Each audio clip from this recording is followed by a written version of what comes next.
Hello दोस्तों, कैसे हैं आप सब। आई होप कि आप सब बहुत अच्छे होंगे। मैं आप लोगों का दोस्त, आप लोगों का होस्ट डॉक्टर जुबैर त्यागी, राष्ट्रीय प्रमुख सचिव प्राइवेट चिकित्सक मेडिकल एसोसिएशन, अपनी नई वीडियो के साथ आप लोगों के सामने हूं।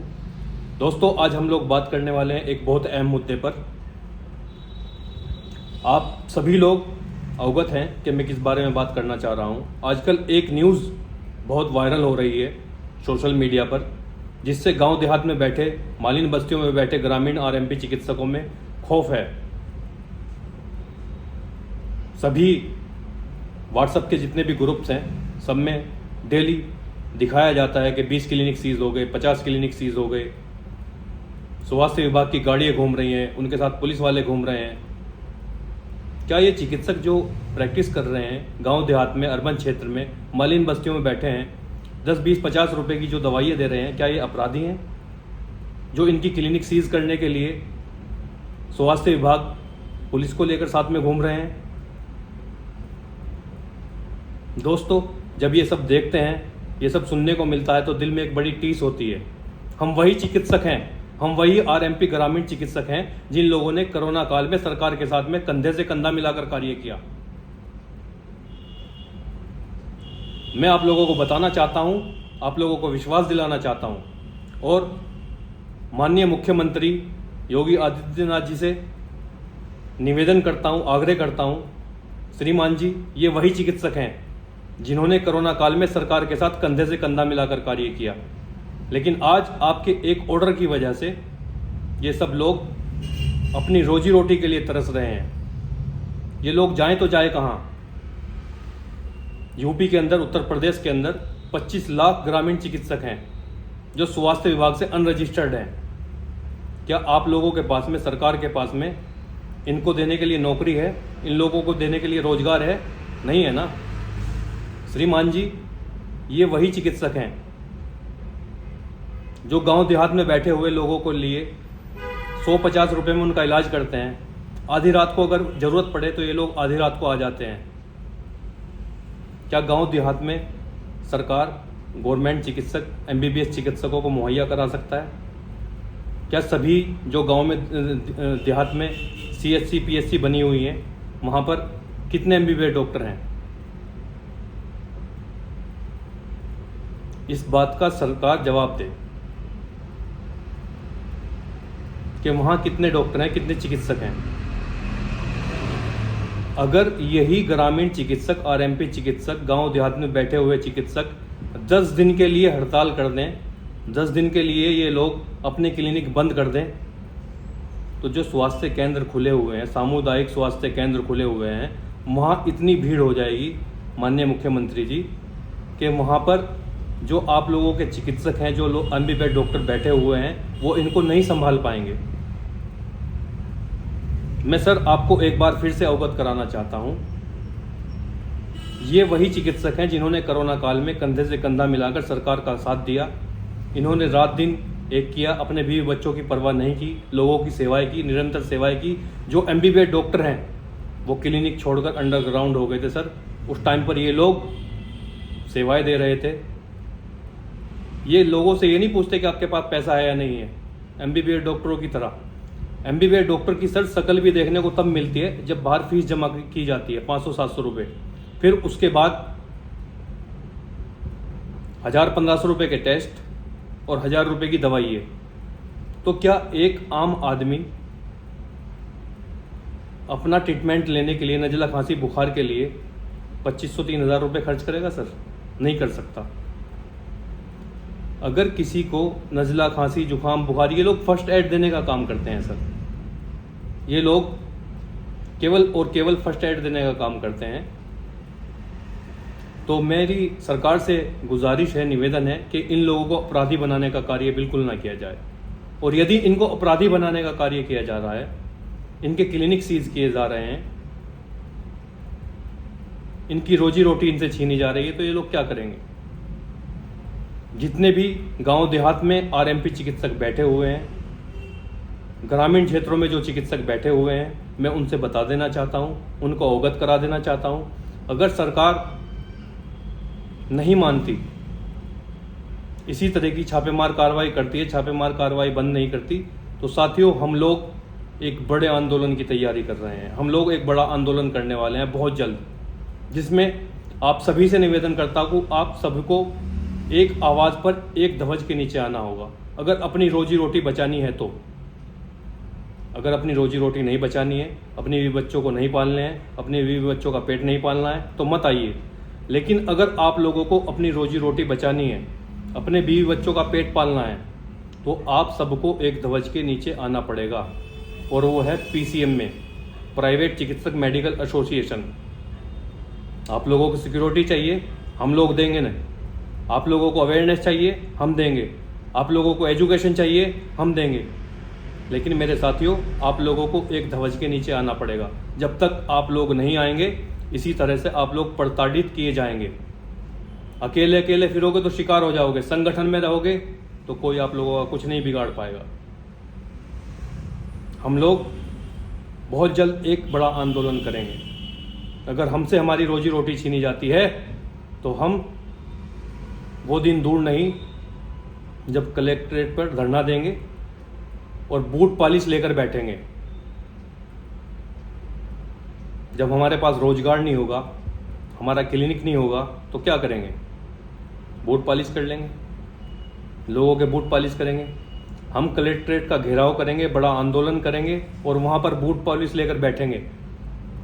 और जो देश का चौथा स्तंभ माना जाता है, सोशल मीडिया, प्रिंट मीडिया, मेरे पत्रकार बंधु, उन सबको हम इनवाइट करेंगे और तब हम अपना ये आंदोलन छेड़ेंगे। इसलिए मेरा आप सभी से निवेदन है कि आप सभी लोग जागरूक हो जाइए, क्योंकि वो दिन दूर नहीं जब आपको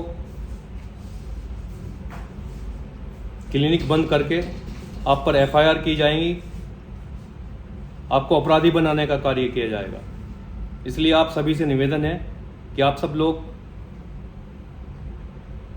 सेफली प्रैक्टिस करें, जितना आप लोगों से आता है उतना करें।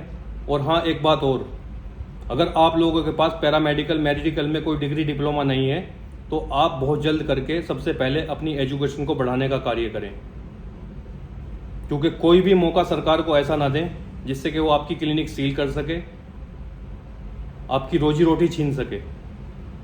इसलिए जो भी आप कार्य कर रहे हैं उसमें आप परिपक्व हो जाइए, अपने पास में डिग्री डिप्लोमा ले लीजिए। आपके पास डिग्री डिप्लोमा होगा तो उससे आपका बचाव हो जाएगा। मेरे साथियों, लोग कहते हैं कि CMSED में क्या है, CMSED में क्या है। CMSED में माननीय सुप्रीम कोर्ट के आदेश हैं, उसमें साफ साफ लिखा हुआ है कि this diploma holder not a harassment.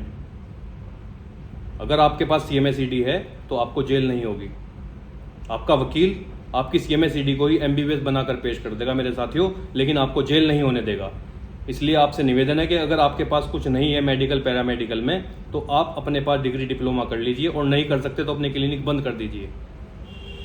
क्योंकि आप लोगों की वजह से जो किविक डॉक्टर हैं, जो झोला छाप डॉक्टर हैं, झोला छाप डॉक्टरों की श्रेणी में सिर्फ वो लोग आते हैं जिनके पास कोई डिग्री डिप्लोमा नहीं है।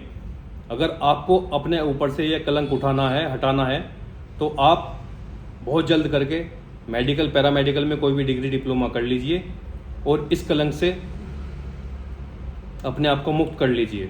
क्योंकि जब तक ये कलंक आप लोगों पर लगा रहेगा तब तक सरकार आपको झोला छाप के नाम से प्रताड़ित करती रहेगी।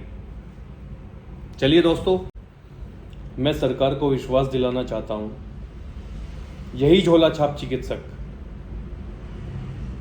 जिन लोगों को जेल भेजा जा रहा है, जिन लोगों की क्लिनिक सीज की जा रही है, यही झोला छाप चिकित्सक जिन लोगों को सरकार झोला छाप के नाम से पुकारती है, यही झोला छाप चिकित्सक अगर नहीं होते तो कोरोना काल में इतनी मौतें भारत के अंदर होती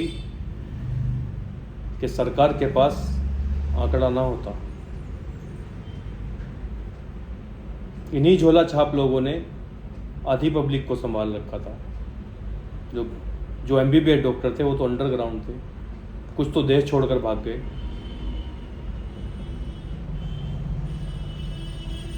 फिर भी इन लोगों को अपराधी बनाने का कार्य किया जाता है, फिर भी इन लोगों पर FIR की जाती है, फिर भी इन लोगों से इनकी रोजी रोटी छीनी जाती है। आखिर जाए तो जाए कहाँ ये? क्या करें? कोई चोरी नहीं कर रहे हैं, सरकार से नौकरी नहीं मांग रहे हैं, अपने मेहनत कर रहे हैं, 10-20-50 रुपए की दवाइयाँ दे रहे हैं, अपने बीवी बच्चों को पाल रहे हैं, फिर भी इन लोगों को प्रताड़ित किया जाता है, फिर भी इन लोगों पर अवैध उगाही के लिए इनको नोटिस दिए जाते हैं। जब नोटिस की एवज में इन लोगों से 50-50 हज़ार रुपये लिए जाते हैं तो इनको डिग्री मिल जाती है। मेरे साथियों, करप्शन इतना ज़्यादा बढ़ गया है, आप लोगों को स्वास्थ्य विभाग के द्वारा नोटिस दिया जाएगा, आपसे आपकी डिग्री डिप्लोमा मांगा जाएगा। डिग्री डिप्लोमा आपके पास नहीं है तो 10-20-50 हज़ार रुपये आप दे देंगे तो आपके पास डिग्री डिप्लोमा आ जाएगा, आपका नोटिस कट जाएगा। 6 महीने के बाद, 1 साल के बाद, होली दिवाली आने पर आपको फिर से नोटिस दिया जाएगा ताकि फिर से आपसे अवैध उगाही की जा सके। कहाँ कहाँ दें पैसे, किस किस को पैसे दें? जो छोटी मोटी डिग्री डिप्लोमा ये लोग लिए बैठे हैं, उनको स्वास्थ्य विभाग नहीं मानता, उनको सरकार नहीं मान रही। जब सरकार उनको नहीं मान रही है, स्वास्थ्य विभाग उनको नहीं मान रहा है, तो जहां से ये छोटी मोटी डिग्री डिप्लोमे किए जाते हैं, जो इतने पैरामेडिकल इंस्टीट्यूट हैं, उनको क्यों नहीं बंद करा देती सरकार? उनसे क्यों नहीं जाकर उगाही की जाती? उन पैरामेडिकल्स को क्यों नहीं सील किए जाते? क्या ये चिकित्सकीय अपराधी हैं? इनके क्लिनिक ही सीज किए जाएंगे? सीज करना है तो पैरामेडिकल्स को जाके सीज किए जो इन लोगों को डिग्री डिप्लोमा दे रहे हैं। जब आप लोग उसको नहीं मानते हैं, सरकार उसको नहीं मानती डिग्री डिप्लोमा को, तो पैरामेडिकल को आप लोगों ने एफिलिएशन कैसे दे रखी है? किस चीज़ की एफिलिएशन दे रखी है? वो बांट क्यों रहे हैं? अगर वो दे रहे हैं किसी पोजीशन पे, किसी आधार पे दे रहे हैं, तो फिर इन लोगों को प्रैक्टिस क्यों नहीं करने दिया जाता? ठीक है, ये लोग प्रैक्टिस छोड़ देंगे, आप लोग इनको रोजगार दे दीजिए, आप लोग इनको नौकरी दे दीजिए। यूपी के अंदर 25 लाख चिकित्सक हैं जो स्वास्थ्य विभाग से अनरजिस्टर्ड हैं, जो सामुदायिक स्वास्थ्य केंद्र में आशाएं होती हैं, बहुएं होती हैं, क्या ये उनसे कम क्वालिफाइड होते हैं? जब सरकारी डॉक्टर एक एक पेशेंट को 10-10 इंजेक्शन देके बोलता है कि जाओ जाके लगवा लेना, क्या तब ये वैलिड होते हैं इंजेक्शन लगाने के लिए? क्या इनको इंजेक्शन लगाने की अथॉरिटी होती है? जब इनको इंजेक्शन लगाने की अथॉरिटी नहीं होती तो सरकारी डॉक्टरों के द्वारा, बड़े बड़े हॉस्पिटल्स के डॉक्टरों के द्वारा पेशेंट को इंजेक्शन क्यों दिए जाते हैं कि जाइए आप अपने आसपास क्लिनिक पर जो डॉक्टर हैं उनसे लगवा लीजिए? मैं सरकार से निवेदन करता हूं कि अगर आप इनको कोई रोजगार नहीं दे सकते तो इनकी रोजी रोटी छीनने का कार्य भी ना करें। हाँ, सरकार से निवेदन है कि इन चिकित्सकों को कोई एक ब्रिज कोर्स कराया जाए, 6 महीने का हो, 8 महीने का हो, 10 का हो या 12 का हो, इनको एक ब्रिज कोर्स कराया जाए, उसके बाद इनको सर्टिफिकेट दिया जाए, उसके बाद इन लोगों को जो है एक प्रशिक्षण दिया जाए, एक ट्रेनिंग दी जाए 3 महीने की या 6 महीने की। इसमें हम सब लोग सरकार से सहमत हैं, हम लोग अग्री हैं ये सब करने के लिए, और फिर इनको इनका अधिकार दिया जाए चिकित्सा करने का। ये चिकित्सक हैं, ये अपराधी नहीं हैं, इनको चिकित्सा करने दिया जाए, इनको अपराधी बनाने का कार्य ना किया जाए। नहीं तो मेरे साथियों, वो दिन दूर नहीं, अगर हम लोग चिकित्सा करना जानते हैं तो हम लोग राजनीति भी करना जानते हैं। अगर चिकित्सा कर सकते हैं तो राजनीति भी कर सकते हैं। राजनीति क्यों नहीं कर सकते? उत्तर प्रदेश के अंदर 25 लाख चिकित्सक हैं जो स्वास्थ्य विभाग से अनरजिस्टर्ड हैं, और 25 लाख चिकित्सकों के साथ में अगर एक चिकित्सक के साथ में 2 वोट हैं तो 25 लाख के साथ कितनी होगी? 50 लाख, टोटल 75 लाख। हम सरकार बना भी सकते हैं और सरकार गिरा भी सकते हैं। इसलिए चिकित्सकों को ना छेड़ा जाए। हम लोग आप लोगों के साथ में हैं, कंधे से कंधा मिलाकर आप लोगों के साथ में काम किया है अब तक और आगे भी करना चाहते हैं। लेकिन अगर इस तरह से हम लोगों को प्रताड़ित किया जाएगा, गांव देहात में, अर्बन क्षेत्र में बैठे हुए चिकित्सकों को इस तरह से प्रताड़ित किया जाएगा, उनकी क्लिनिक सील की जाएंगी, उनकी क्लिनिक बंद की जाएंगी, तो ये बर्दाश्त नहीं किया जाएगा। मेरी सभी चिकित्सकों से अपील है,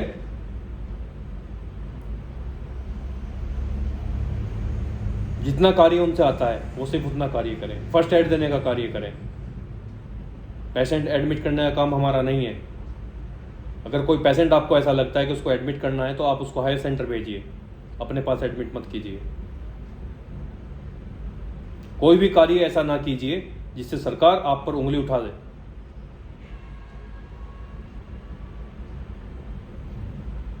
साथियों, आप लोगों से निवेदन करता हूं, जो लोग मेरी वीडियो को देख रहे हैं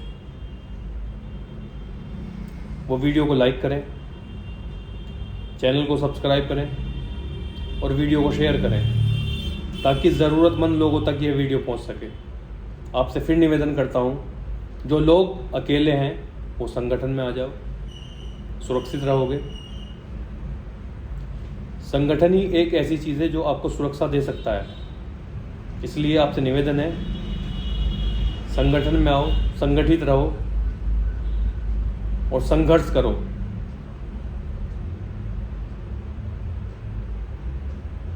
धन्यवाद।